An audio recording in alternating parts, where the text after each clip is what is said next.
evening, everyone. Tonight is Monday, December 18th, 2017. We will start, as we always do, with the Pledge of Allegiance. I pledge allegiance to the flag of the United States of America, and to the republic for which it stands, one nation, under God, indivisible, with liberty and justice for all. Thank you. We're going to grant Westcat permission to audio tape and videotape tonight's meeting. Is there anybody else who wishes to tape the proceeding? Hearing none, we'll move on. This is our final meeting of 2017. It's been a great year for the town and for the board. This is our first time meeting in this room. We are excited about that. We will miss our old dungeon on the second floor, but this is great. Thank you, Chief, for having us. With that, we're going to move right into our first scheduled action. Chief Silva is here this evening to introduce 2 new police officers.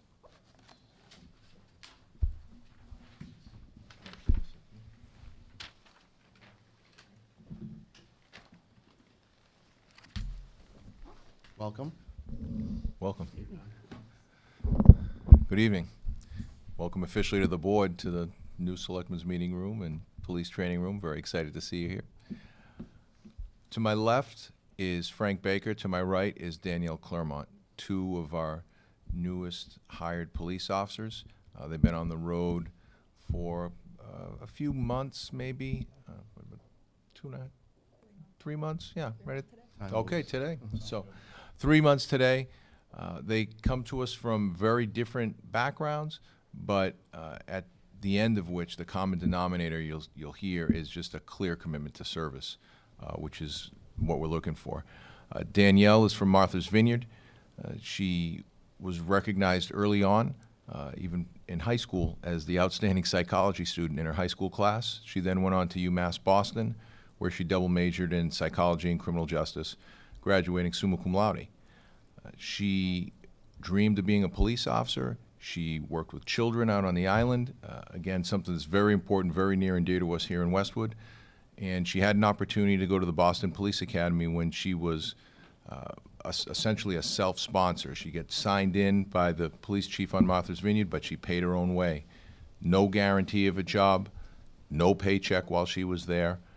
Just went to the academy with that hope that she'd be able to complete it and she'd be able to fulfill her dream to become a police officer. She didn't just complete it, she excelled. And so if you look behind me, you'll see some police officers from surrounding communities, Stoughton, Boston Police Department Academy staff, the superintendent in charge of the Boston Police Academy, Superintendent Holmes, sent her regards to me personally. She's a friend. And she told me that Danielle was one of the only recruits in the academy who was given a leadership position as a squad leader who wasn't a Boston police recruit. It was an uncommon thing to do, but it spoke to her level of commitment and her leadership capability. Since she came here to Westwood, she's been involved in a number, unfortunately, of difficult calls, very challenging calls, and her character shone through. She's an outstanding, highly educated, very intelligent, articulate, motivated young police officer. I'm delighted that we were able to steal her from any one of the number of the communities that would be crazy not to hire her, and that's Officer Danielle Claremont. To my left, to your right, is Officer Frank Baker. Frank comes to us from the Bolton police officer, where he was a police officer for just about a year. Prior to that, he worked here in town, ironically enough, at a uniform and police supply shop, Atlantic Tactical, but he did that right in between when he was working as a police officer and after serving in the United States Army, where he was honorably discharged. He, in fact, still serves in the National Guard. So not only was he a veteran for his service, but he's continuing his service. Commitment to the community, commitment to others over himself. He comes from a law enforcement family. In the crowd is his father, Marty Baker, a recently retired lieutenant from the Norwood Police Department, well known throughout the area for a number of different trainings, defensive tactics, legal update, taser, working with community members on the autism spectrum. He's involved in the training of the next generation of police officers now, thank God, because it would be such a tremendous loss for the years of service that he provided. His uncle, Thomas Baker, Assistant Special Agent in charge of the Boston Field Office of the Bureau of Alcohol, Tobacco, and Firearms. So Frank comes from a law enforcement family, but when he applied for the position here in Westwood, you would never know it. My phone never rang, my email never went off, you never saw him exhibit any type of attitude like, oh, I've already been there, I've done that. He competed. He was a ferocious competitor, very humble, very driven, nose to the wheel, and he really, at the end of the process, again, like Danielle, came out at the top of the pack. So 2 candidates that have very different background, they have a diverse background, but yet that common thread is want to work in service for others. We're very, very fortunate to have them. As the board knows, it's a challenge in this profession to try to generate interest. I hear from my fellow chiefs sometimes that applications are down. We had over 300 applicants for this job, people from all over, and so highly qualified candidates all willing to come work here in Westwood, and literally what you're looking at is 2 of the best of the best. So I'm very proud to introduce them to you, and I thank you for the opportunity and the support of the board and of Mike and all the town officials. And We welcome you both. And I've lived in Westwood for 10 years. And what I've always said is that there's such a highly engaged group of people who work in this town. And I think as a town, we set very high standards for each other as citizens, and the staff and the chiefs and the leadership team here at Town Hall set very high standards for all the employees. And so it's great, and it's a very special place. Of 15,000 residents, 5 are under the age of 18. So I think I like to hear about working with children because it's a very young place. And obviously it's the schools that drive a lot of that. But I do welcome you on behalf of the board. I look forward to working with you as we move forward, and I hope that all of those interactions are positive. No. But really, it's a pleasure to have you here, and we are very grateful to have you. Have anything? Well, thank you for your commitment. My father's a retired Boston police officer, so I know the commitment that goes into it all hours of the day. And I noticed that you're both from smaller towns, which is great. I think you'll fit right in our little community very well. I'm sure that you'll do a great job, and I look forward to seeing you guys out there. So I guess I would start by saying, if you've made it to the table here with Chief Silva, you must be special. We have a great department, and from newer officers through the ranks to our chief. And our commitment to public safety this is one of our showcase buildings, and it's evidence of what we think of public safety in this community, and we take it seriously. And I'm sad to hear there have already been challenging calls, but that's part of the job, and what you folks do to represent the town and help the citizens of the town is so important. So we're really glad to have you here. I'm gathering that there are family and friends here too. It's a special day to welcome you, and I wish you great, long, successful careers in Westwood. So thank you, Chief, Thank for you. bringing them in. thank you. Thank you all for coming. Congratulations. Congratulations. Thank you very much. See ya. Nice to meet you. Thank you. Good to see you. All right. Welcome aboard. Okay, I hope you're all staying for the Neponset River Landholding Association update. It is important. Not offended if you're not, but do we have someone here? Yeah, it's okay. It's okay to go. if That's you the want cue. to. They got a Thank you for reception coming in. upstairs, so. Oh, okay. Oh, have a nice one. Don't worry, you won't She's be able She's the to. important one. She is. We've already met. Smart. All right. We were going to. Do we have anybody here from? No, it's in the packet. Oh, Just you, Hi. oh, it's the same, oh, okay. in there. Oh, hi, Mr. Hi, Cook. Ian. Please join us. Hi, Ian. So this regards Willett Pond, so I'll turn it over to you to give us an update. Yes, so this is about Willett and Petty's Pond. And as I said, I'm here on behalf of the Neponset River Landholding Association, which is a nonprofit entity that owns the 2 ponds. And it's a subsidiary of the Neponset Watershed Association. So the Watershed Association does lots of different things with water quality, stormwater, et cetera. The Landholding Association really just owns this pond. And we've owned it for about 20 years now. It's about 240 acres. There are about 17 single-family homes in Westwood that abut the pond. Most of the pond is actually in Walpole. For the last approximately decade, there has been a challenge with the dam at Willett Pond.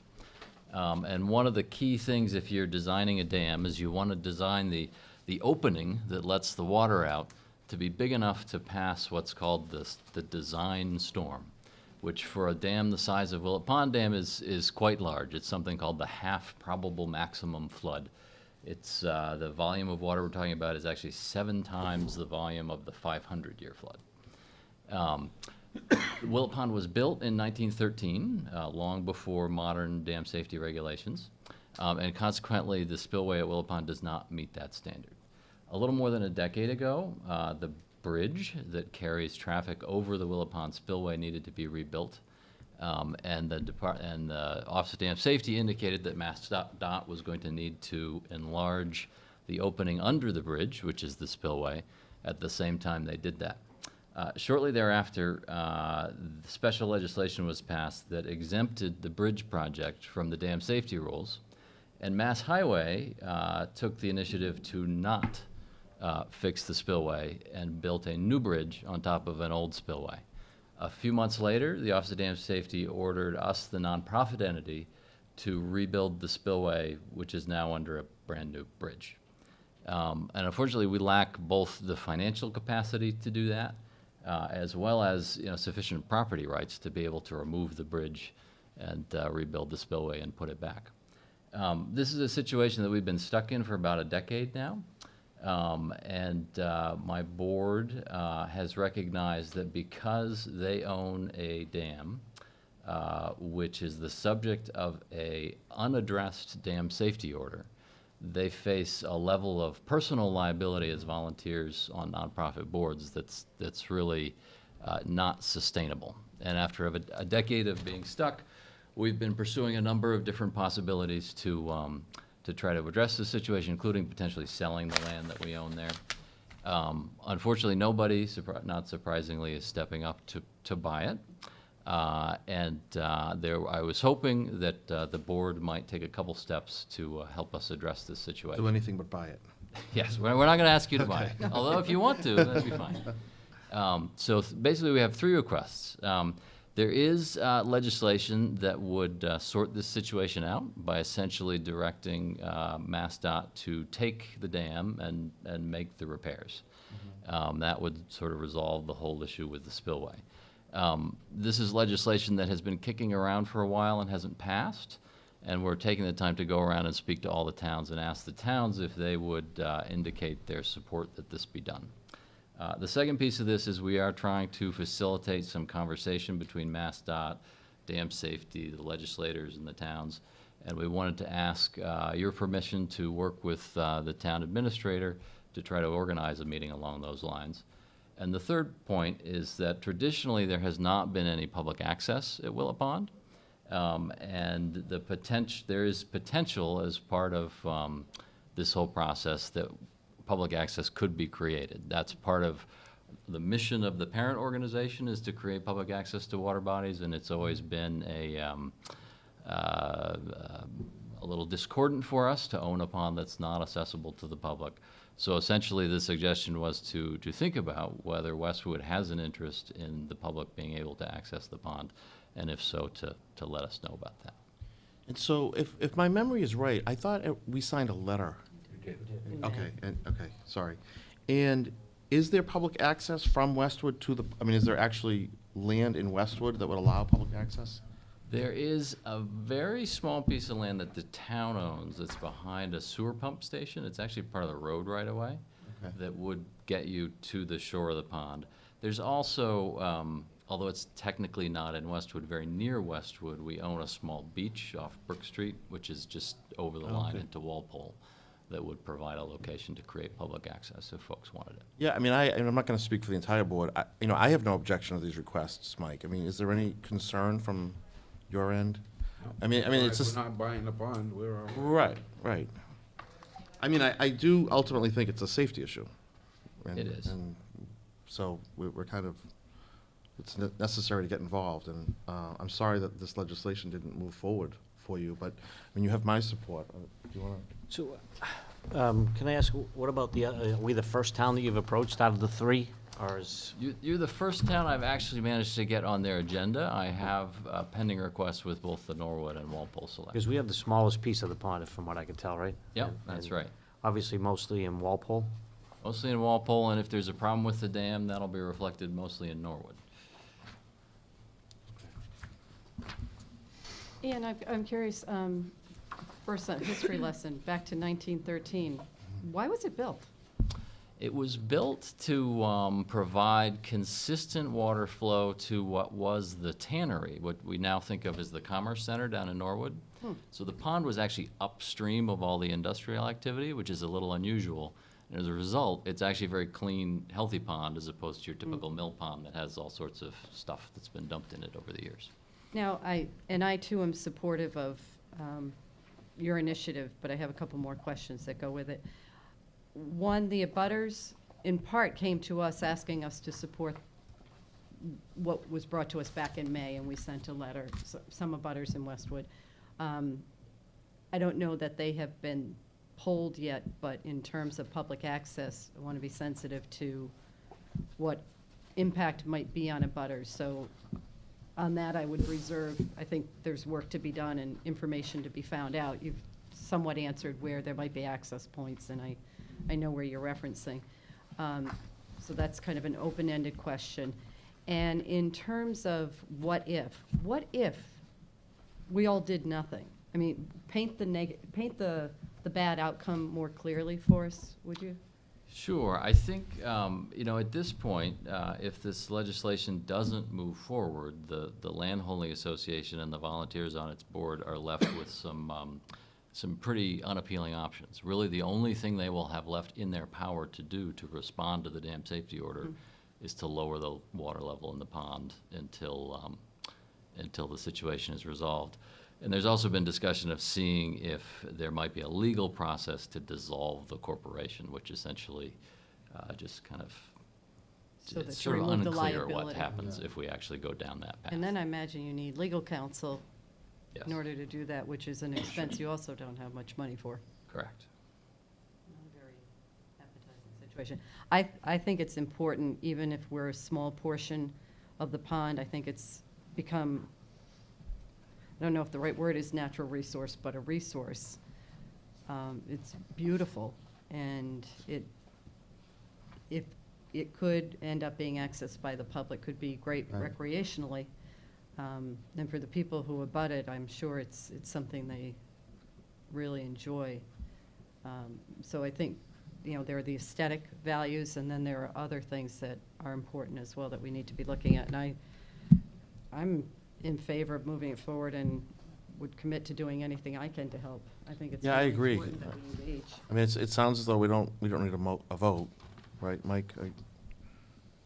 No, you've taken a vote to support the Right. legislation that's going forward. The other thing that Ian talked to me about was Yeah, a joint meeting with the other communities to explore what might be possible and to bring it back to you. I mean, if you authorize me to go on your behalf, then I'll Right. do that. And then, at the same time, I'm sure we'll be exploring public access. That'll be one of the things that will come up. Yeah, I mean, on that line, I'd just be curious to know if anyone's gonna check with all the people who live on the pond, whether or not public access is really something they'd want. Yes, I mean, we communicate quite a bit with the folks who live around the pond. And to be honest, I think public access is something that many of the folks around the pond have not been excited about. They'd prefer to have a Yeah. private pond. Sure. I think there is a growing recognition that if it takes public access to get this situation resolved, which is a sort of fundamental threat to the resource, I think people are amenable to that. And I do think that the details of public access matter. I don't think the neighbors or us, frankly, are interested in seeing, cigarette boats racing up and down Willow Pond. Just But I jet think skis. it could accommodate some passive use, so. okay. So we don't necessarily need to take a vote. You have our support, we have signed the letter, we've authorized Mike as, on behalf of the town of Westwood, to work with you all and the other government agencies. Have we in the past, or do you To think we advance need to this. vote to authorize? No. Well, if you want to vote, that's always a better. Yeah. Okay, because so it's make a motion. clearer. So I will move that we authorize the town administrator to work with the other legislative bodies and Neponset Valley, what's the correct name? Neponset River Landholding Neponset Association. River Landholding Association, to further the effort to address the issues with regard to the Willett Pond. I'll second. Okay, all in favor? Aye. Opposed, none. So thank you, keep us Thank you updated. very much. Will Thank do. you. Good luck. Janice? Your favorite time of the year, I can tell, license renewals. I'm just so happy to say that everything was renewed before the deadline of December 15th. That's great. It was great. That's I an had improvement over last year. an improvement, and I had a lot of help from building department, Great. health department, police and fire, so I want to say thank you to them. Okay. So do we just want to go through these by category and take a vote? Do we, Oh, that sounds fine. There are just a couple of things at the end to Okay. mention regarding cabs? Norfolk Golf Club and Yeah, High High Street Street. Market. So why don't we start with, at the top of the chart and work our way through? Is that okay? Does that work for everybody? Yes. So if we start with junk dealers, no issues and all the renewals are in, Correct. okay? You want me to move approval on those? Yeah. So I move approval of Dolabany Jewelers, K Jewelers, and GameStop for, which license? This is a little bit Junk. confusing. It's called a junk dealer, but it's Yeah, just I know. taking I just used- want to make sure that there are no contingencies No on any of contingencies. these? Nope.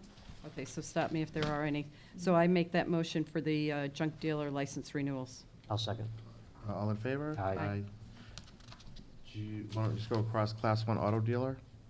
I move approval of Enterprise Rent-A-Car for a Class 2 auto dealer license. I'll second. All in favor? Aye. Common victualler? Okay, I'm just looking. Class 2 auto dealer. Yeah, that's what she said. Oh, she That's- said That was- that. Oh, sorry. Yes. I Okay. read right, she read down. We could yeah. move. I read over. Proceed? Yeah, go Okay, ahead. so I move approval of Epicurean Feast, Dunkin' Donuts, oh, wait a minute. I don't think you can do it that What's way. going on here? Do I have to read all these? Mike, do I need to read all No, these? you can just say all All of of our it. Dunkin' I Donuts. move that we approve renewal of the common vic licenses for the presented businesses in our meeting packet on page 24, agenda item 4793. I'll second. All in favor? Aye. Aye. But you know what, Nancy, we need to do the Missed auto Class ones. 1 auto dealer. Top right. Oh, see, that's where I was, yeah, I was reading down, thank you. I move approval of Class 1 auto dealers, Audi, Westwood, Porsche, Westwood, Mercedes-Benz, Westwood, and Prime Acura. I'll second. All in favor? Aye. Thank Okay, so Janice, when we flip the page, though, the first one is on-premise CV, all alcohol. Correct. So what's going on at Norfolk? Every year, Norfolk Golf Club has different officers that get elected, and this year they're asking to re-elect Daniel Dacey as president, Stephen Marino as vice president, Brian Condon as treasurer, and Stephen Daly as secretary. And in addition to that, they've also elected two others to their Board of Governors for 3 years, Edward McNally and David O'Leary. And the queries have been satisfactorily completed for all of those folks. Something that came up during the Alcohol Review Committee meeting on December 5th was the possibility of seeing if the Board of Selectmen would like to consider adding an exception on the club's license to allow for the extension of alcohol service for their annual Mother's Day brunch, which typically the board does grant the early service at 10 a.m. every year for their brunch. And, you know, the members of the Alcohol Review Committee thought it might be easier if we just add this to their license, and so that we don't have to clog up the agendas. But we will ask that Norfolk let us know that they're going to have their events. So they haven't requested it, it's They just have at the not, no. initiation of the ARC. Mhm. How many years have we done it? No, I 8, know, 9 I'm years, fi- I'm and it's fine. been no problem? Correct. So, I Yeah. mean, we know they're gonna come in, if it just says every Mother's Day, that would be, you Right. know. But it is, Yep. Mother's Day. Best day of the year.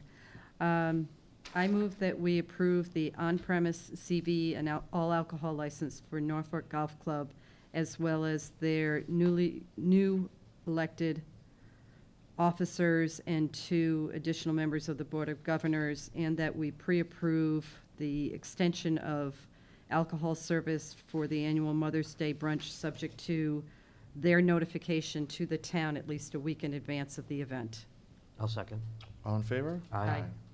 Okay, so then we have still on-premise all alcohol, and there's no other issues if we go down that list, Janice? No other issues. All the all alcohol on-premise restaurants have renewed without any contingencies. And is everything going well with Westwood Courtyard that just opened in October? Yes, I have heard that things are going well, and one of the, I believe, correct me if I'm wrong, Steve Olenoff, yes, the MAPC, I believe, just had a meeting there. Yeah, Nora's right And, behind you. I oh, think yeah. she was at it. Excuse me, MPO. And I think that was a success. Yeah, Nice I'm to- more, also thinking they're serving alcohol and it's their initial period of doing that business, so I just want to be sure you haven't heard of any issues. I haven't heard of any issues. Okay, so I move approval of on-premise CV and all alcohol license for Wild Blossom Blue Orchid, Chiara Bistro, Anthony's Coal-Fired Pizza, Not Your Average Joe's, Del Frisco's Grill, which hasn't opened yet, but they got a license early and they're renewing anyway, and Westwood Courtyard. I'll second. All in favor? Aye. Aye. Okay, entertainment licenses? Okay, so that's pretty straightforward, right? I move approval of license renewal, entertainment license renewals for Chiara Bistro, Wild Blossom, Not Your Average Joe's, Blue Orchid, and Westwood Courtyard. We get the other side, And then too. the other side. Wow, this is really set up fun. Anthony's Coal Fired Pizza, Wegmans, Camellas, The Toast Office, and Del Frisco Grill. I'll second. Can I just ask a question? So is the Kiara Entertainment license for the one television? Yes. They get the Yes. license for that? Okay. They're all for television. too. All for television. Oh, they're all for televisions, Yep. okay. And what, in Wegmans? Yes. Wegmans, they have televisions in the Seating area. Oh, okay. seating area where, you can enjoy your lunch or whatever you picked up Okay, over I there. didn't And realize that. then also they have, at Christmas time, they did ask to renew their license to have the music of, I believe, 3 String quartet or something, string yeah. instruments. I haven't been over to see if they've done it, but they did ask to renew it, so. Okay, so there was a motion, a second, all in favor? Aye. Aye. Okay. So the And top then right. now I'm with the program, now that we're almost done. I move renewal of the on-premise CV wine and malt beverage licenses for Camellas, Smash Burger, and The Toast Office. I'll second. All in favor? Aye. Aye. And But, then, you know, what, Nancy, hold on, I think, High Street do we want to Market has an review High exception. Street? What's going on, Janice? High Street Market's request is similar, well, they didn't request it, the Alcohol Review Okay. Committee suggested a similar exception to the license for High Street Market to allow for the extension of hours for 2 wine tastings at the establishment and for an extension of hours at holidays that typically have been asked for in the past few years that I've been doing this. yeah, I'm less in favor of this one because I think it's less clear when she would do it. Yeah. I would hate to have there be ambiguity between Right. what we've approved and what she can do, and Okay. have something, It's a good idea, but let's start slow with Norfolk and yeah. see where we go. Yeah, just because it hasn't been consistent. It's just when have to take a she's done vote, it. not have the dates. Okay. You know what I mean? That's what makes me Yeah, nervous. and I think, especially the holiday one, at least this past time, was because of when Christmas fell on the Monday, Mhm. wanting to be open Sunday, I believe. Yes. And it's, so I think we should hold off on that. Are you okay Oh, with that? Yep. No? You okay? Yes, I mean, so we're just gonna approve the license, we're just not giving them the extra hours. Right. That's Yeah. all. She'd have to come That's- forward with the dates and Yeah, times. that's fine. That's just what I'm suggesting. Okay, so I move approval of the off-premise wine and malt beverage license for Roach Brothers Supermarket, High Street Market, Lambert's Rainbow Fruit, and Wegmans. I'll second. All in favor? Aye. Okay. Taxi licenses. This was the most difficult one last year, if I remember. For Christine, yeah. How, it seems better this year? Much better about this one? year. Oh, good. Everything was very straightforward, same as Janice's licenses. All of our companies fulfilled all of the requirements Wow. on time. There was one company, so the town, I messed up the numbers a little bit. The town currently in 2017 licenses 12 companies with 18 vehicles. Okay. One company took one vehicle off the road early in the year and took his second vehicle off the road just at the end of the summer and has decided not to renew his license entirely. So we are going with. Is that we're VIP? We're recommending 11 companies for 2018 with 16 vehicles. Oh, so those numbers are These correct. are the companies that have responded. So when you say all but one company is finalized, is that the one that's just withdrawing completely? He's just withdrawing done? completely. Okay. He's done. Christine, what we have on the list is 10 companies, so what's the 11th? 10. Where did I get 11? 10. Sorry about that. Okay, so it is 11 down to 10? 11 down to 10. With VIP not VIP is not proceeding with the renewing, renewal. which removes 2 vehicles. And what about Hello Taxi requesting So, allowance for one additional vehicle? correct, so we had one company come forward that has actually asked a couple times. We've gone through and there's no high demand. We're not seeing a huge demand for extra vehicles, especially down at the station, which is where most of these taxi companies park. That's the only taxi stand we have in Westwood, so they park there. And there's no high demand for more to go down there. We like it where it's at. Okay, so, The police department really likes it there. However, Hello Taxi has sort of been on very good terms with Fox Hill Village and does a lot of business there. He only has one vehicle.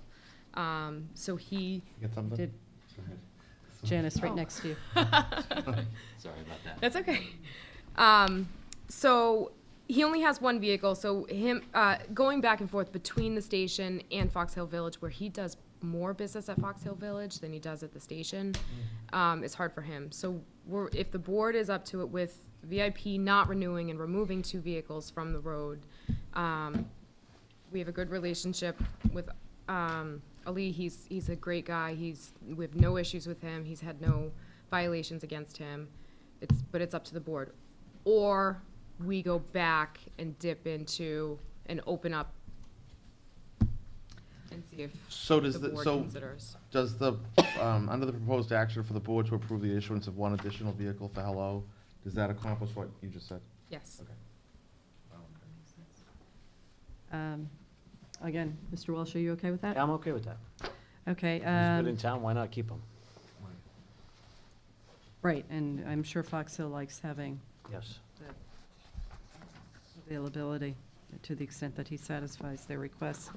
I move approval of the renewal of the following licenses. I'm going to read what's in the motion, Christine, okay? Sure. Oh, wait a minute. Um, Nope. I'm going to the taxi one. Okay, I'll do it this way. I move approval of the taxi licenses as presented for the 10 companies who are requesting renewal, and that we provide approval for the issuance of one additional vehicle for Hello Taxi of Westwood, also on that list of 10, contingent upon that new car passing inspection and submission and administrative approval of all paperwork associated with the additional vehicle. I'll second. All in favor? Aye. Nice and It's easy. amazing how much different it was from last year. Yeah, Thank you, Got the Janice. message. Good job. thanks. Thank you. And maybe, can we recognize Janice for her? You can, you certainly should. I don't know if you know, I've heard Janice is going to be moving to the Assessor's Department. Oh, nice, Staying with Westwood. congratulations.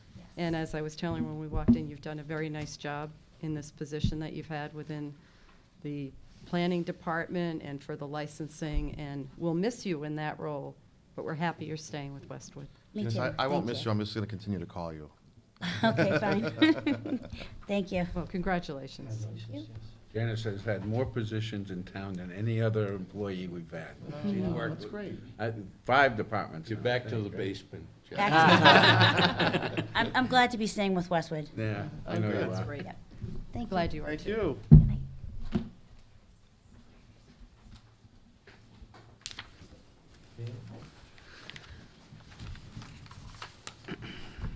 welcome. Great to be here and great to be in this new Nice new building. room. It's a great one.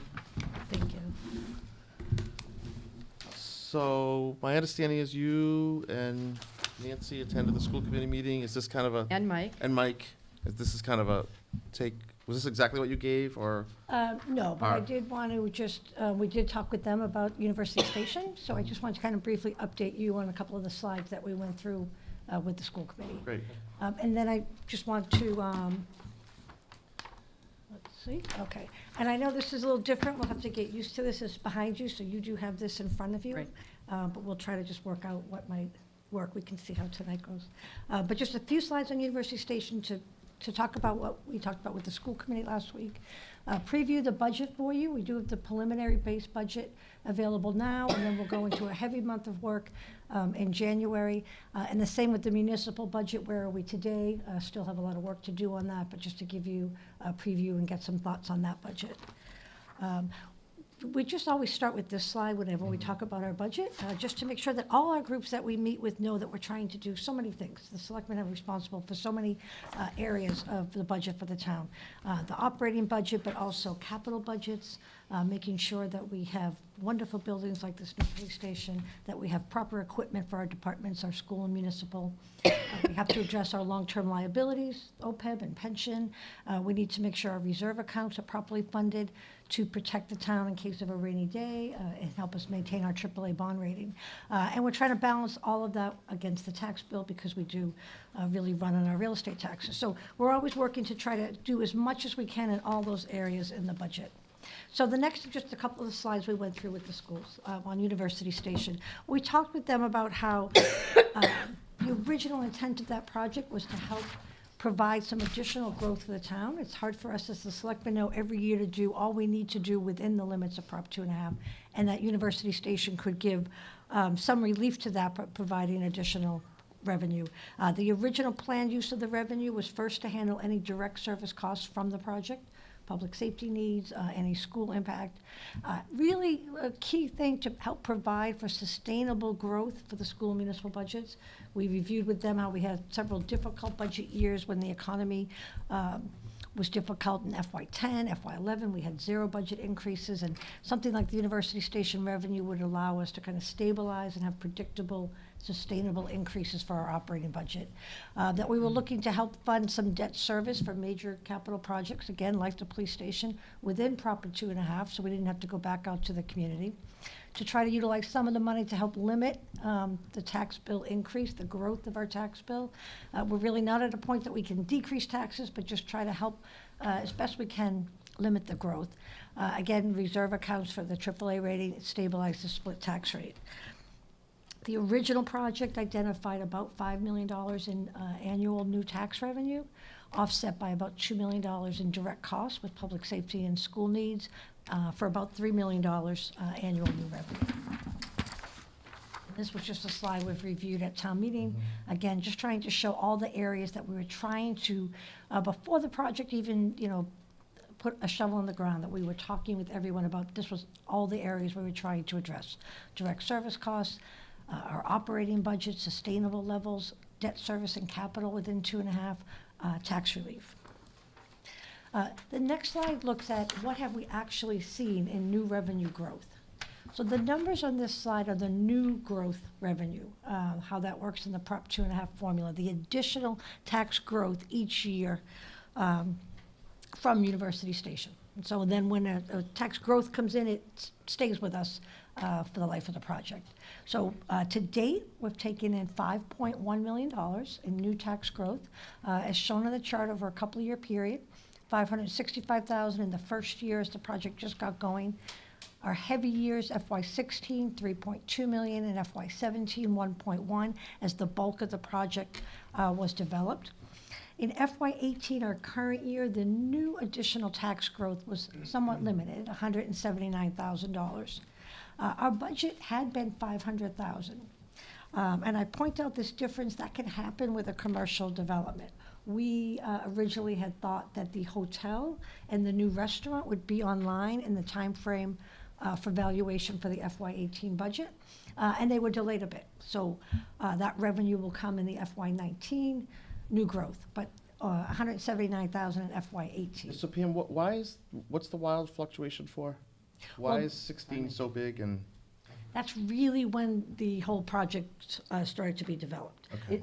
It's what comes on and it continues. Once it comes on, it's just, that was the new growth. The in that new year. growth. New growth, okay. And then it's sustained. So we can assess new growth and include that in our Prop 2.5 formula of what is new value in any year from July 1 through the next June 30th. So FY16 is when the whole project really, came up out of the ground and started to be developed, additional in FY17. This year, we had limited new construction value in that period. So again, that's as of June 30th. So even from June 30th to today, the hotel has arisen, the new restaurant going up. That will be valued in the next year's process. And then, do we know the actual number of students? Is it around 30? 33. And the school, we talked about that we're only at about half of what was predicted, and they agree with that and realize that the impact has turned out to be pretty minimal. And many of them are kids who are already in the system, gone down there, right? And then this next slide, we're just showing how have we applied that 5.1 million to the different areas that we said we wanted to get to different areas, and we have been able to achieve that. First, in the operating budget, is the biggest area of where we've used the money, $2.6 million. Applying that to the school and municipal budgets, again, to help those budgets be at a sustainable level beyond what we could do with our limited Prop 2.5. So as anticipated in the early years, we were able to do a little bit more there with higher revenue coming in. So to date, $1.9 million for the school budget, $730,000 for the municipal. Our budgets today would be less by those amounts if we did not have University Station. And as I mentioned, we had some very difficult years in FY10 and 11 where we asked the school and municipal departments to live with 0 or less than 1% growth. People were waiting for the project. So we did apply revenue in those early years.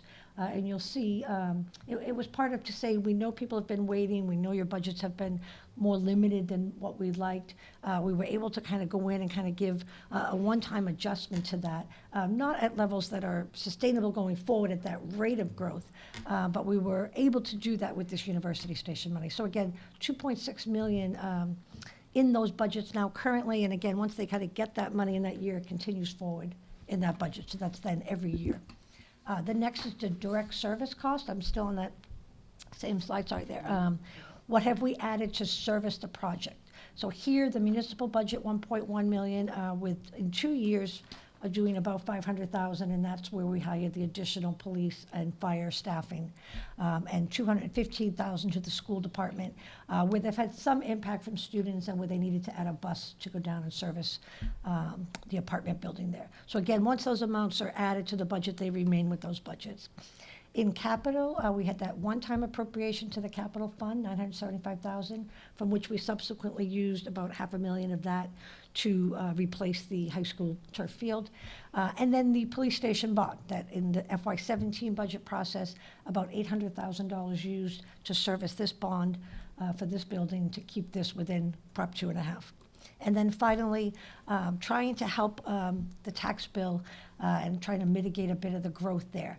We had what we call unused levy. So each year as this new growth came in, we didn't spend and appropriate every dollar in that year. And when we do that, that means we take in money from University Station, and we're applying that out to kind of really everyone else's bill to help pay for the services. So in the first year, 500,000, 670,000 FY17, 279,000 in the current year. So in that 1 year, we don't utilize that money. We do then build it in and roll it and use it the next year, but each year we've been trying to leave a piece of it. Again, it helps the tax bill. In a way, they're subsidizing everyone else's bill, and then it also gives us some room to deal with things in the budget process in the future year. So the way that lays out of the total 5.1 million coming in, right now we're at that 279,000 of not having been applied permanently into the budget. And then as we start to look at FY19 budget, Where is our revenue coming from? So this pie chart shows our current year, our budget 95 million, 78% of our money comes from real estate taxes. This is the typical suburban community type chart. We run on our real estate tax. We have very limited reliance on state aid and other funding. Because of that, it's always a difficult model because Prop 2.5 is a very, formula-driven, restrictive revenue. It does make it hard for us every year to do everything we need to do with our budget. As we look at how will that revenue grow for FY19, first, that tax levy will grow by a total of 3.1 million. And that's coming from 1.8 million that we're allowed to go up by Prop 2.5, 450,000 of non-university station estimate of new tax growth. So that would be our residential new growth and any other commercial. And 790,000 of unused non-university station levy from the prior year. So when we have, as we were showing, unused levy in one year, we do build our models and our revenue projections, pulling that forward and rolling that money into the next year's total revenue. That is a bit higher than in other years, but that will let us apply that into our budget. So 3.1 million growth in our main revenue source for FY19 estimates. Our other revenue, we would not see that kind of growth. So for state aid, right now in the budget process, we would level fund, and we typically do that. The governor's budget comes out at the end of January. We could at that point see if there's any change and we could adjust our budget accordingly. The state is indicating they may have some budget problems for FY19, and so I think it's best to level fund for now and then wait and see what might happen. Local receipts is kind of the other main category of revenue. We're going to project to level fund that at this point again in the budget process. If you recall, last year we did increase that by almost 500,000 in our motor vehicle excise, the main piece of that local receipts. So I think at this point we should leave that at that level and just level fund that. And then finally, free cash. So our current free cash balance is about $5 million, on line with where we were in other years. We would continue doing similar things that we've done in the past couple of years. We use 1.3 million of that to fund capital, 100,000 for our stabilization reserve account. We would continue to fund the $500,000 that we're taking as a article at town meeting to reduce the tax rate. And then as we go through our budget process, we can utilize some additional free cash to fund extra capital. So the last 3 or 4 years, we've had an extra article at town meeting to try to do, additional capital projects for school and municipal needs. So all of those, right now our growth is 3.1 million. That's consistent with our 5-year forecast. When we go through that with groups, it's a very typical year for us. So Pam, can I ask you a question? When we talked about the assessments and the property tax bills for next year, those with the lower valued homes are going to see the biggest increase percentage-wise. If we have this much in free cash, why are we hesitant to increase the 500,000 towards tax relief? So the way the 500,000, it's really subsidizing your budget. You're voting a certain level of budget, and now you're just applying 500,000 and saying, instead of taxes, let's subsidize that budget with free cash. Once you do a certain amount, you have to replicate that every year. Or else if you take that away, now your budget, even if your budget didn't increase, your taxes would increase by the 500. Okay. So we have to be careful not to do so much and then have a spike. We'd really be, we're doing the 500,000, but we're also each year doing that unused levy where we don't tax. That's a better, more permanent way to help the tax bill. So if you use the free cash, you're kind of, plugging your budget. You have to then, you're committing yourself to replicate that every year, or else you'd have an increase without any increase on the service side. If we can focus more on not utilizing the full levy, it's a better way to achieve it, kind of a permanent. And so when we say not levy the full available increase, we're saying you won't see a full 2.5% increase. So do I have it on the next slide? I think you do, yeah. I do. On the next slide, it shows, as I said, Prop 2.5 is a very specific formula. So this shows in our current year, in FY18, We could start with the 70,367,000. That comes directly in the red circle, comes from the limit from the year before. You're then allowed to add 2.5% increase to that. So for FY18, that was 1.7 million. You can then add in the new growth, so tax revenue from new value in town. And we've been showing that in 2 lines since University Station started. So kind of all of the new growth and then what came from University Station. So for new growth for FY18, we had $1.2 million. You can see as you go back the last couple of years, that's a bit higher than normal. That's coming from our residential new growth. And in this year in particular in FY18 was non-University Station commercial development, particularly on Route 1, the auto dealerships and all the development down there. Those have been in place for a while, but again, kind of with a delay in the value process, we're seeing that revenue in FY18. And then the 179,000 that I mentioned for the University Station.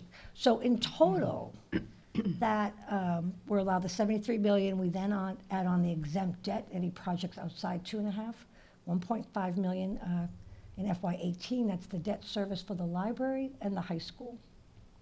So the total amount we could tax was 75 million.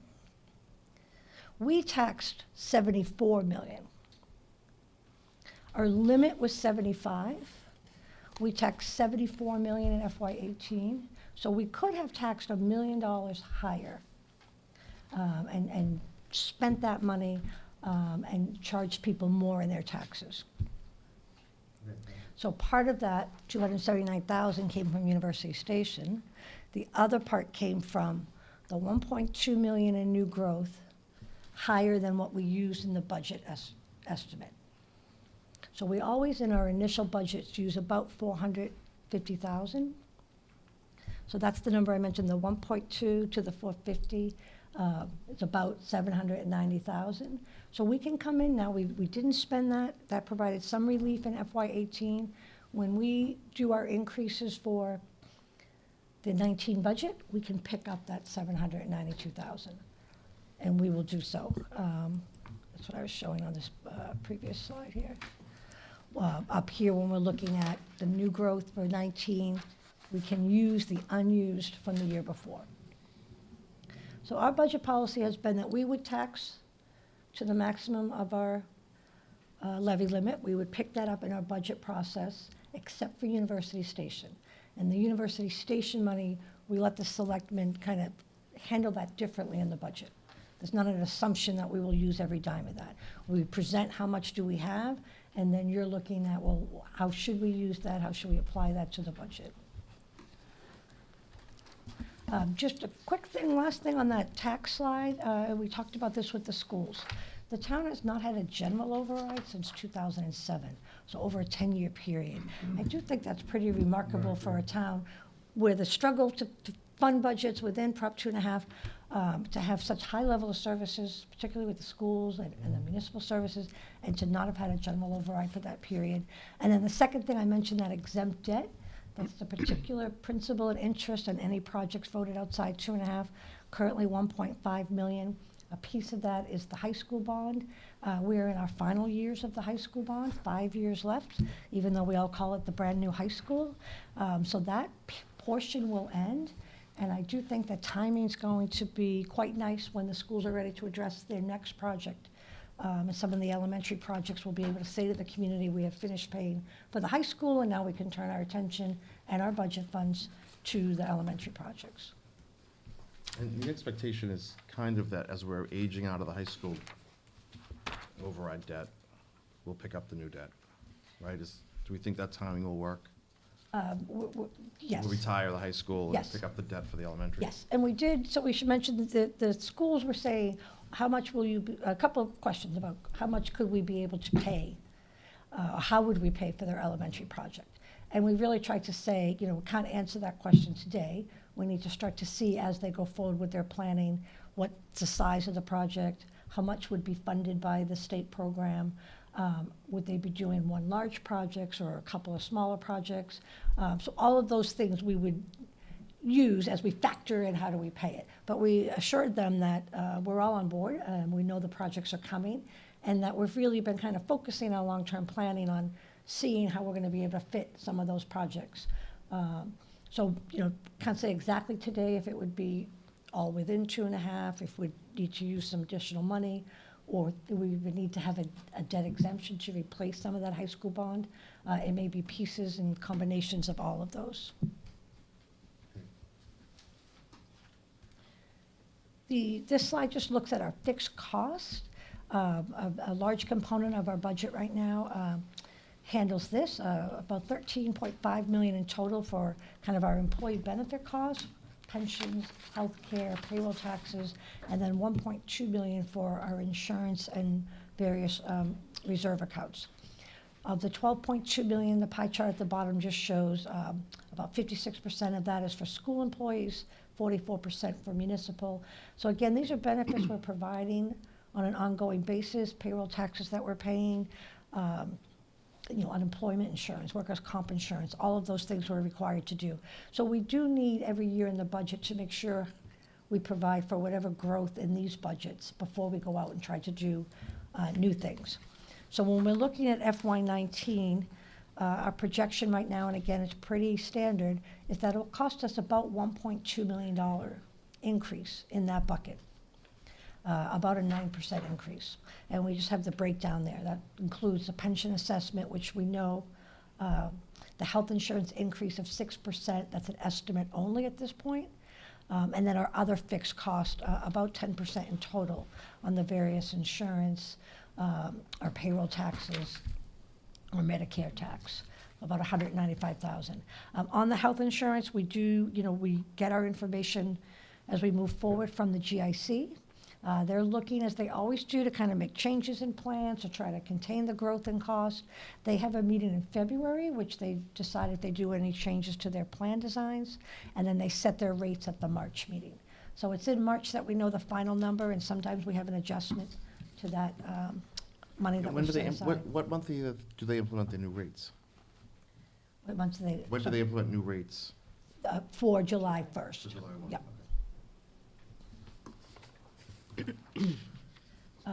The largest area of spending is our operating budget. So in the current year, out of our total expenditures of $95 million, the school municipal operating budgets are $63 million, as shown as the blue piece here. So most of our funding goes towards that. That's what we're paying for all of our services from the school and municipal departments, all of our staffing, teachers, police, fire, DPW. So when we look at this area and how does this change each year, those budgets, again, at $63 million, a 1% increase to our operating budget costs us about $630,000, with $430,000 for the school and $200,000 for municipal. So, sometimes people think, oh, well, if those budgets just go up, 2%, 2.5%, it's small numbers. We're quickly into needing $1.5 million for a 2.5% increase, $1.8 million for a 3% increase, because they're the bulk of the total spending. So those are the numbers that we try to show people for each 1% increase, what are we looking at? And then this slide, we just put that all together. So our preliminary projections for FY19, the increase in revenue coming really just from the taxes, $3.1 million. What we need to set aside for those fixed cost increases, health insurance, et cetera, about $1.3 million. So the net amount available to look at our operating budgets or other areas, $1.8 million. And as I mentioned, 1.8 gives you about 3% increase for the school and municipal. So we're in a very standard year here. We're looking at, except for any university station new revenue, we could fund about a 3% increase to the school and municipal budgets. And again, that's pretty standard for what we can do on a 2.5.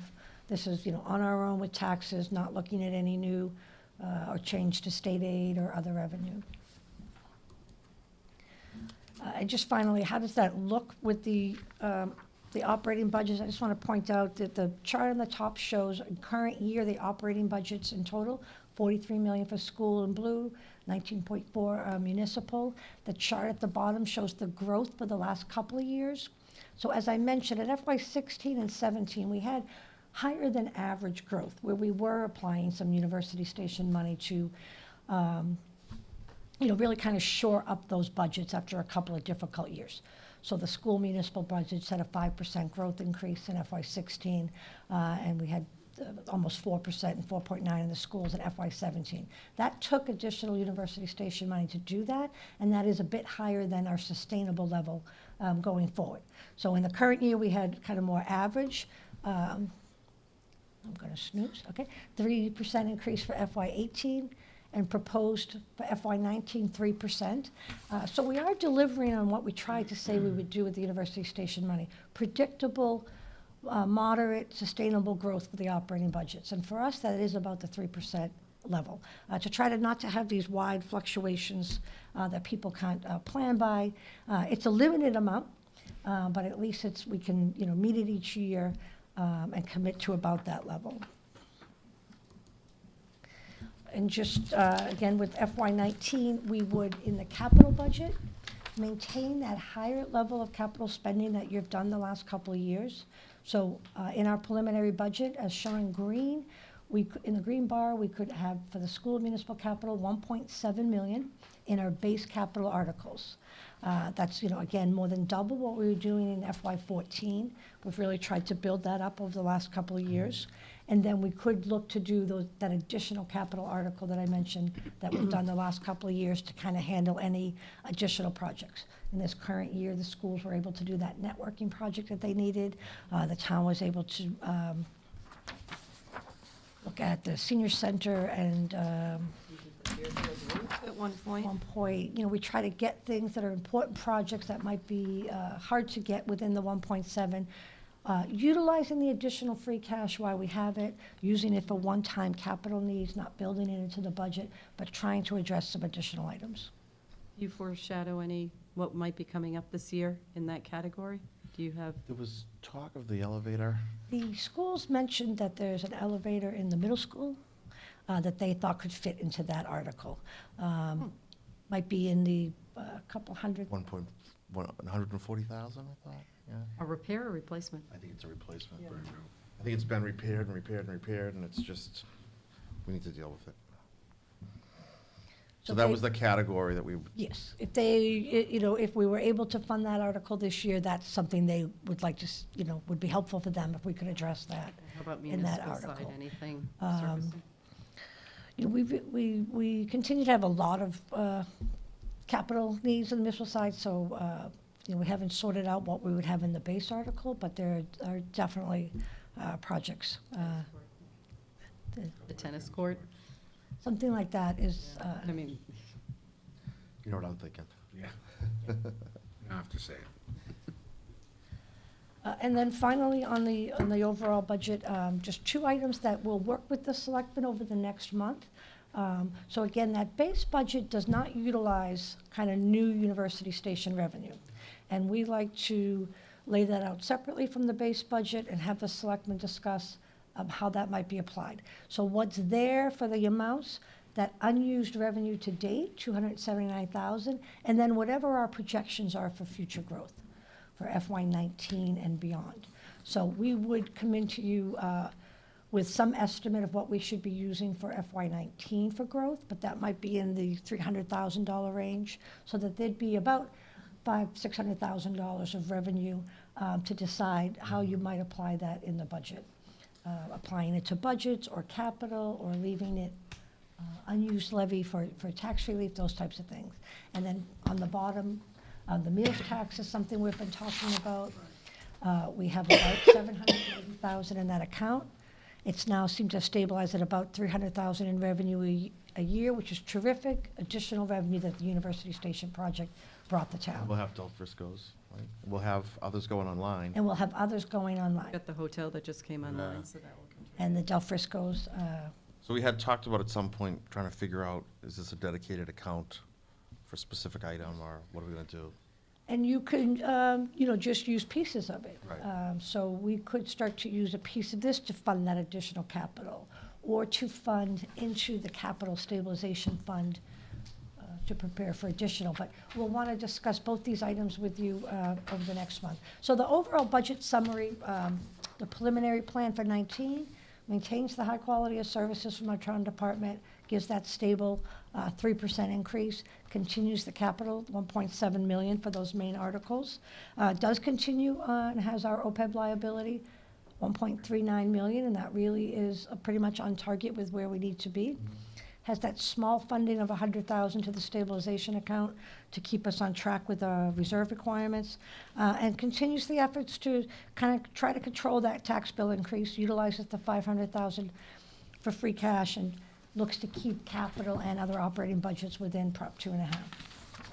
So that would be our preliminary plan. Again, January is a heavy month for us to come in and continue to revise that.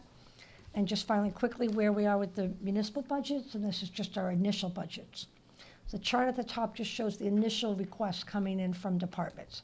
Current budget, 20 million. Our initial request, 20.9 million, a $900,000 increase or 4.7. So a little bit higher than where we're probably going to end up. We need to go back and kind of, comb through that budget again. That initial budget would include any contractual obligations we have, does not include new positions, does include a significant increase to building maintenance as we bring our new budgets online. So we need to continue to work, and we'll continue to work with Brendan and Todd. They're trying to estimate the right numbers they need, both for energy use and utility costs, as well as maintenance for all of our new buildings. Where they're just kind of opening now, this police and the fire station, we don't have exact numbers for that, and so probably we'll have to continue to look at that and maybe see how we're going to bring those into the budgets.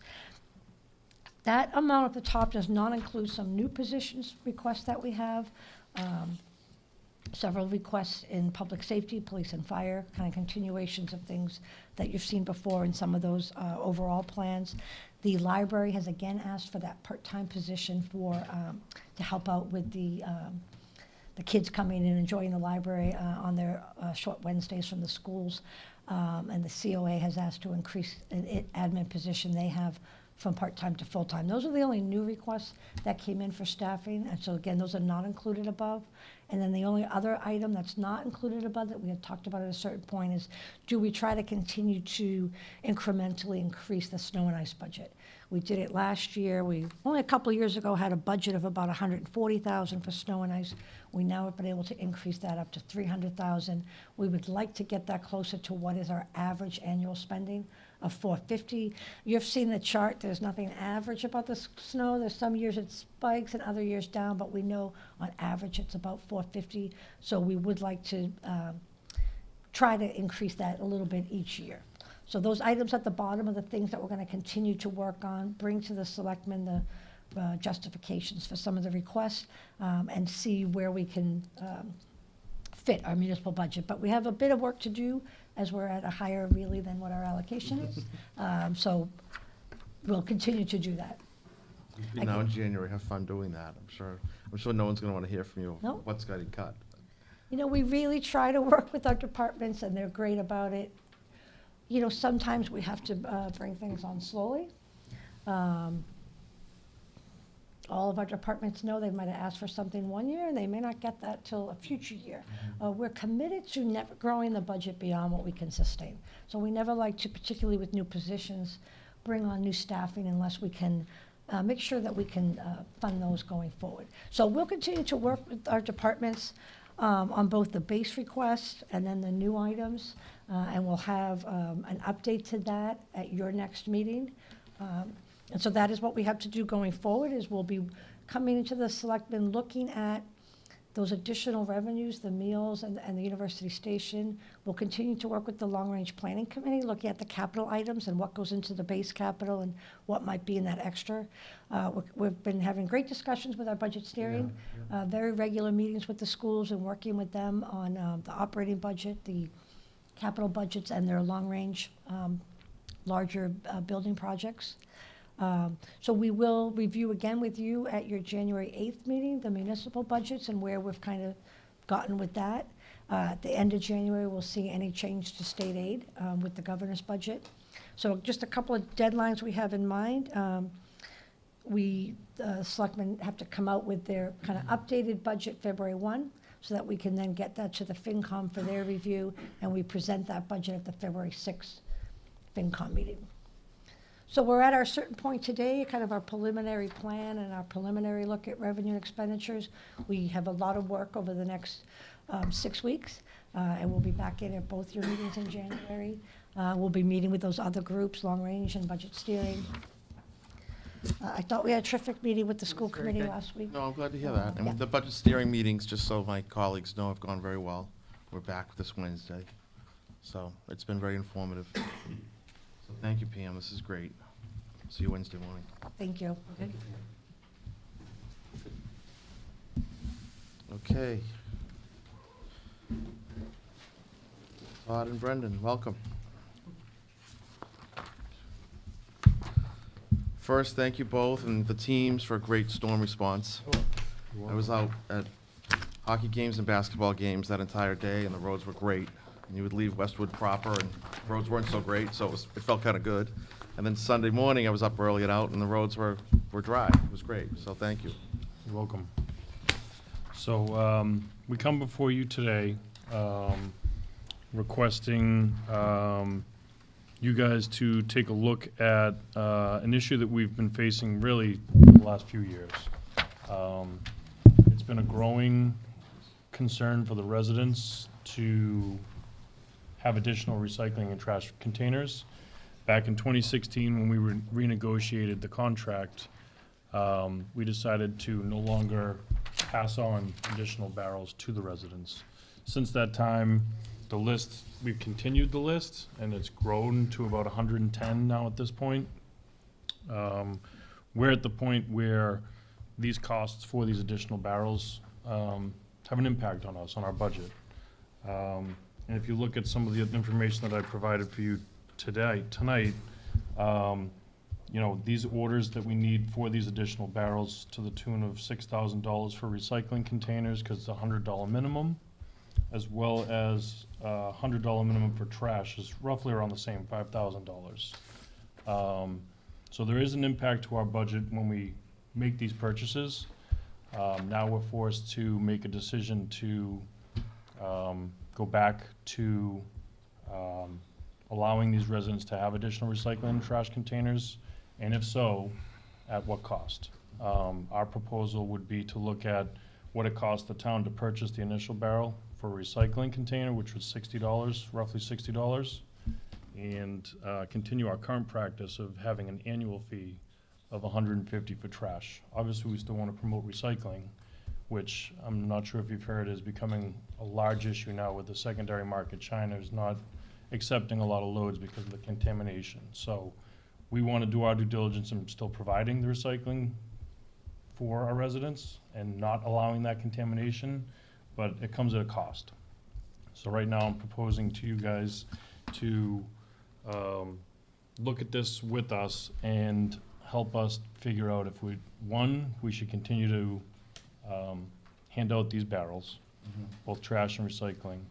And our proposal would be to continue the path of $150 annual fee for trash and a $60 one-time fee for recycling, which has not been the standard in the past. That would be a new change. For a new barrel, Or an in addition to additional. what they. So Brendan, let me ask you now, so do we charge, is there any annual fees associated with trash and recycling now? There's an annual fee for the current residents that have additional trash. They currently pay Additional trash.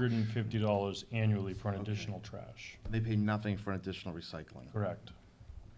Additional trash being represented by the additional barrel. The additional trash barrel, I guess. But currently, we're not giving out any more additional of either. Of either, right, no, I get it.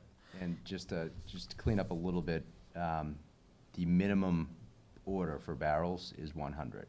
So that's why we're looking at costs of a You have to one-time inventory cost those. of $5,000 per order of either recycling and/or trash.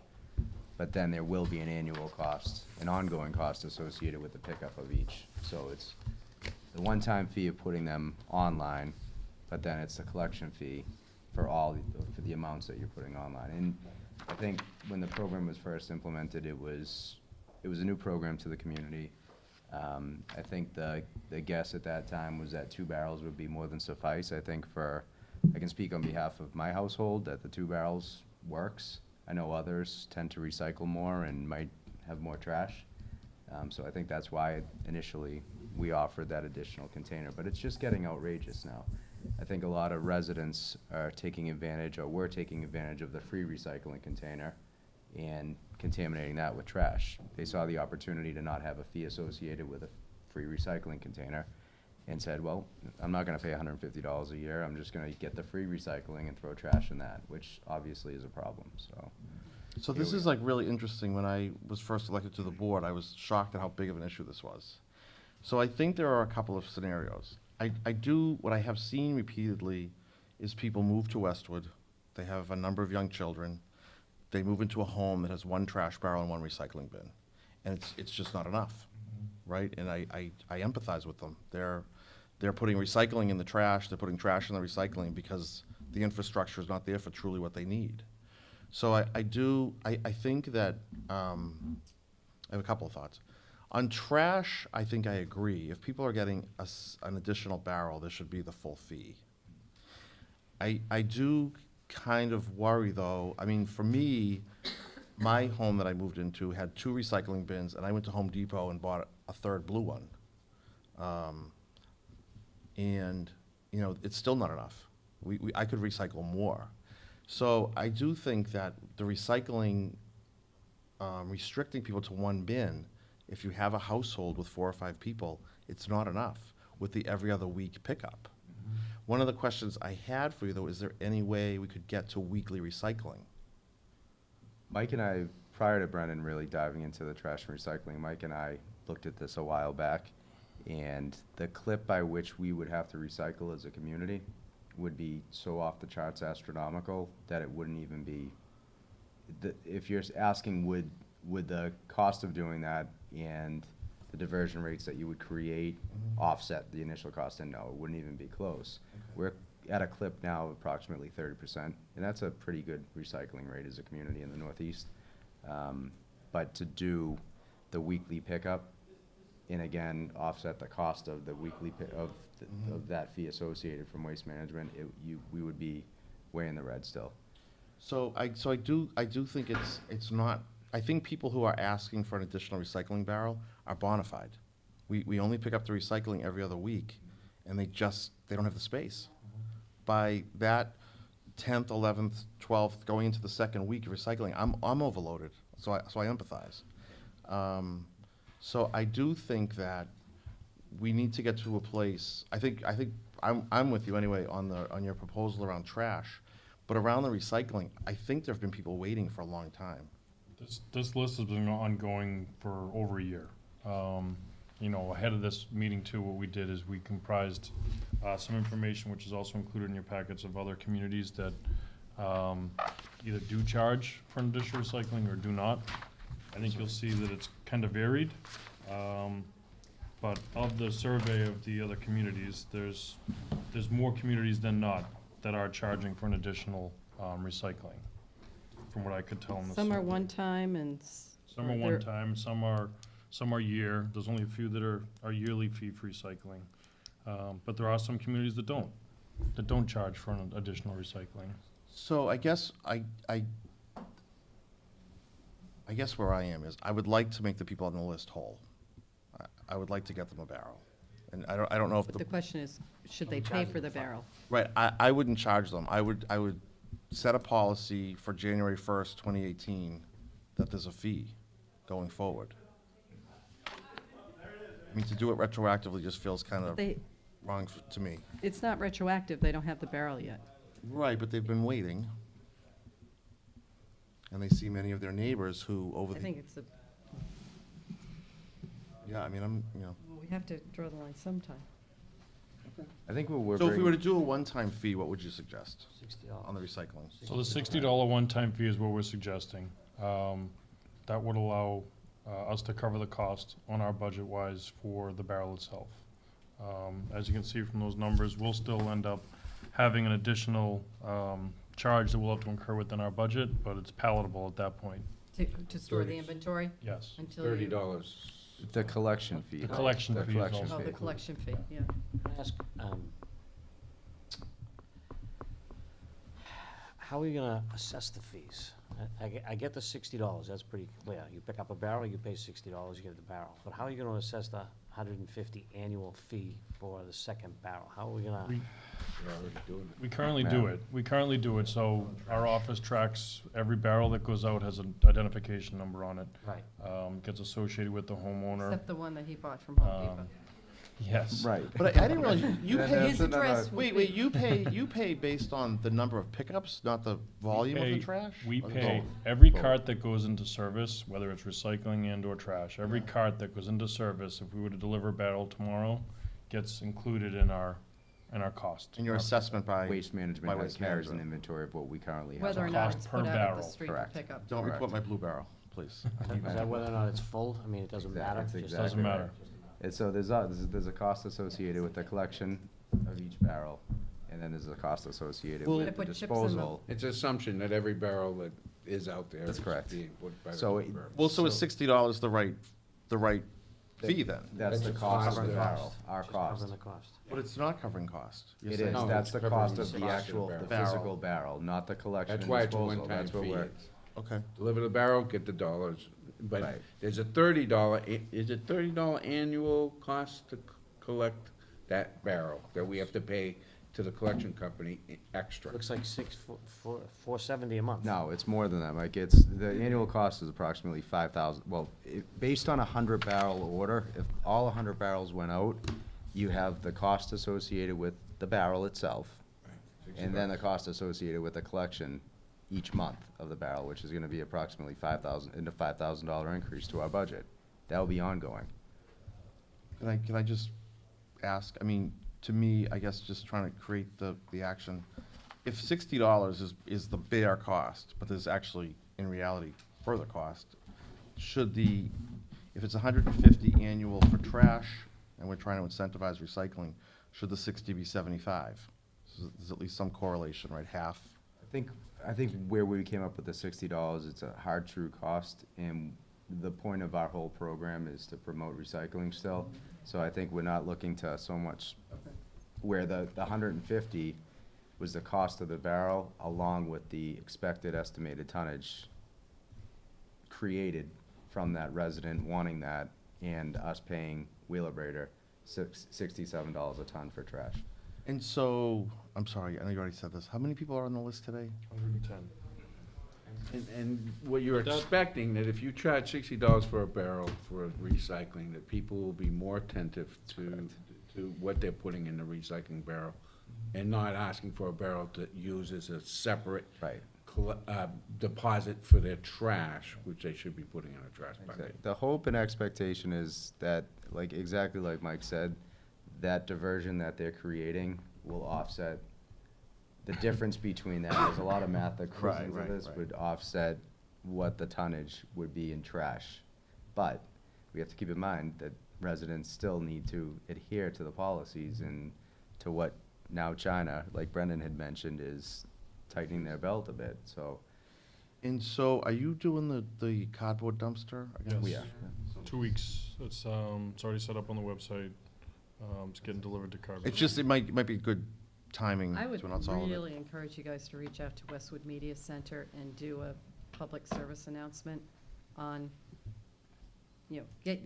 figure out what messages you think the public needs to receive, including a reminder, refresher course, and what to do if they need additional barrels, whatever, and get something that can be run regularly, because I think with their online presence, with their TV issuance of videos again and again, more people might see it. So, to go to the website, yes, some people might, but not really. They aren't looking to find out, gee, how do I do my trash? We've been working with Waste Management. We get a daily tag of Yeah. contaminations. and- But work with Westwood Media Center to promote what you need. Yeah. Educate the public again. I think we always need refresher courses, and let's not become a community that commingles trash with recycling. Let's remind people about the benefits of being smart and using it correctly, and It's little things too. I think the common person, and not to their fault, but thinks they can just throw a plastic bag full of cardboard into the recycling thing. You can't. So it's that's where those you need to little educate again. and we're hitting it now if anybody's watching, but we still have monies left in our recycling grant too, and we had spoken during executive function group about perhaps sending out, a sticker of some sort. I mean, hopefully residents use the sticker, and even if you plastered it on the inside of your barrel or in your trash barrel at home, or really hit that home. Years ago, we had Janice Parr, I believe. Right. She was our recycling coordinator, and she tried to Tried to educate the people within without the restraints. penalty. Right, there was, that current board at that time didn't want to really slap a wrist if you weren't adhering to the recycling policies, and No, I mean, I'm glad you took it on. I mean, I think I hear it all the time from many of those people on that list, that it's just a point of frustration. So Trust me, we do too. I'm sure you do. You hear it more than me, I know that. So I think to resolve it and just put into place what is our plan, I think is a good thing, as we go into the new Yeah. year. So I'm fine with the proposed action. I would have charged more, to tell you the truth.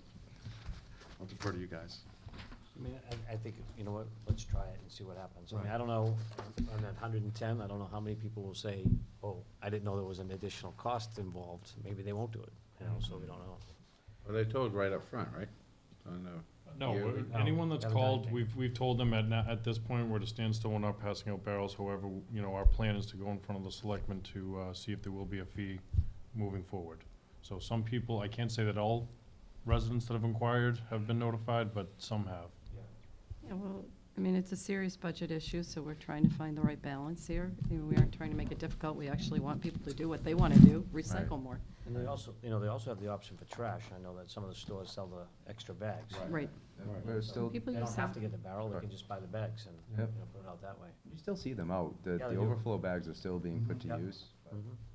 Again, the fear is that people just take this the right way. If they're getting an additional recycling container, then adhere to the recycling obligation. Don't throw trash in it. We're not, so. All right, well, I move that we authorize the DPW director, you, to order and distribute additional solid waste and recycling barrels, maintaining the annual $150 fee charged to residents for each additional solid waste barrel, and institute a one-time fee of $60 to receive additional recycling container, or per additional recycling container.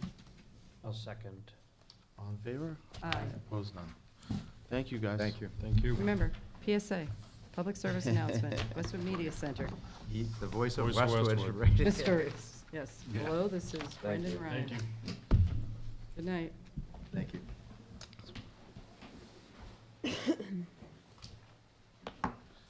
Mike, next up is the employee donation for the Thomson family. Yeah. Do you want to just say something and then? So the employees have agreed or donated individually to a fund that we've created in the town to assist and offset some of the costs that the Thomson family had with regard to their recent tragedy. And we will be delivering that this week. I think the chairman has agreed, he knows the family, and he's agreed to represent the town in making that contribution. And I know they are very sincere in all the thanks they have received from the entire community. And when we talk about Westwood being a special place, I think the past few weeks have really shown that. So they'll be grateful. So thank you. I know there's a lot of work Christine and like that. Betsy were primarily responsible for getting the word out and collecting the money. Did a wonderful job. I think it'd be nice if you send the message out that I think it's hard to find the right words to say how Yeah. much we think of what that Yeah. you all have done. It's really very wonderful and Yeah, it's very well impressive. meaning. Yeah, it Yeah. is. Because they gave, the employees, we don't do anything crazy for holiday party, but we try to do something after hours, and we figured not doing this and doing this instead was like the right Very way to do thoughtful. it. So we'll put something together for Michael to send out on the board's behalf. Yeah, and I'm sure there'll be a response from them as well. Yeah. Share it. Yeah, So everyone thank was you all very much. very happy to do it. Very nice. All right, thank you. Do I'll we have to gladly take that accept? tonight. it's- You do. yeah. Yeah, Oh, I'm you do, sorry. you have Yeah. to accept. I move that we accept the town employees' donations that will be given to the Thomson family to assist them in defraying costs associated with their recent accident. And Tom, legally, this is not, there's nothing wrong with this, right? No. Okay, then I'll second the motion. Okay, all in favor? Aye. Thank you. Okay, my former colleague on the Dedham Westwood Water District, Rob McLaughlin, is up for reappointment. He's been on the board, Rob McLaughlin has been on the Dedham Westwood Water District since 2003. He's an attorney, he's a graduate of Tufts and Suffolk University Law School. His general practice work has had an emphasis on business litigation. His expertise includes his complements the backgrounds of the other commissioners, which includes engineering, accounting, and consulting. And I can tell you from my short tenure on the Dedham Westwood Water District that Rob was really very much engaged and a leader on that board. So it's fitting for us to reappoint him. I move Make a that, motion. I move that we reappoint Robert McLaughlin as one of our Westwood representatives to the Dedham Westwood Water Commission for a term to end December 31st, 2020. I'll second. All in favor? Aye. Okay, so we have the meeting minutes from October 16th.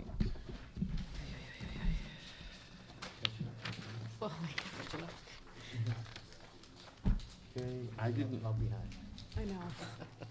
I'll get there. have anything. I didn't have any changes. I move approval. I'll second. All in favor? Aye. Aye. Is that the only one? That was it, okay, all right. So now, okay, the Board of Selectmen will now be going into executive session to discuss two issues. One issue related to potential sale, transfer, lease of real property along Gay Street, and one issue related to public safety collective bargaining, both of which would have a detrimental effect on the position of the governing body if discussions were in open session. The board will not be returning to open session. I move we go into executive session for the aforementioned reasons. Mr. I'll second. Oh, sorry. Mr. Walsh? Aye. Mrs. Hyde? Aye. And I vote aye as well. Oh, our next meeting will be held on January 8th, 2018 at 7:30 here in the police station. Thank you.